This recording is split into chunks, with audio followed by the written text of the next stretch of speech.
തിരുവനന്തപുരം ആറ്റിങ്ങലിൽ ലോഡ്ജിനുള്ളിൽ യുവതിയെ കൊലപ്പെടുത്തിയ സംഭവത്തിൽ പ്രതി പിടിയിൽ. യുവതിയുടെ സുഹൃത്തായ ജോബി ജോർജിനെ കോഴിക്കോട് നിന്നാണ് പോലീസ് പിടികൂടിയത്.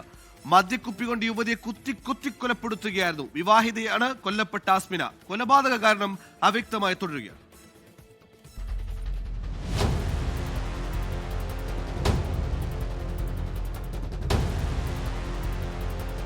ചൊവ്വാഴ്ച വൈകിട്ട് ജോബി ജോർജ് ജോലി ചെയ്യുന്ന ആറ്റിങ്ങൽ മൂന്നുമുക്കിലുള്ള ഗ്രീൻ ലൈൻ ലോഡ്ജിലേക്ക് ഭാര്യ എന്ന് പരിചയപ്പെടുത്തിയാണ് കോഴിക്കോട് സ്വദേശി ആസ്മിനെ എത്തിക്കുന്നത്.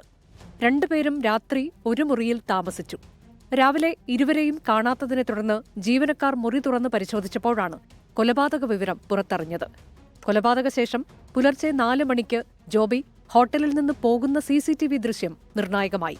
പിന്നാലെ നടത്തിയ അന്വേഷണത്തിലാണ് കോഴിക്കോട്ട് നിന്ന് ജോബി ജോർജിനെ പിടികൂടിയത്.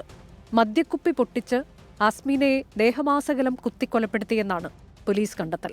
വിവാഹിതയായ ആസ്മിനയും കായംകുളം സ്വദേശിയായ ജോബി ജോർജും സുഹൃത്തുക്കളായിരുന്നു. കൊലപാതക കാരണം സംബന്ധിച്ച് ജോബിയെ വിശദമായി ചോദ്യം ചെയ്തു വരികയാണ്. കൊലപാതക സമയം ഇവരുടെ മുറിയിലേക്ക് മറ്റാരെങ്കിലും എത്തിയിരുന്നോ എന്നതിലും പോലീസ് അന്വേഷണം നടത്തുന്നുണ്ട്.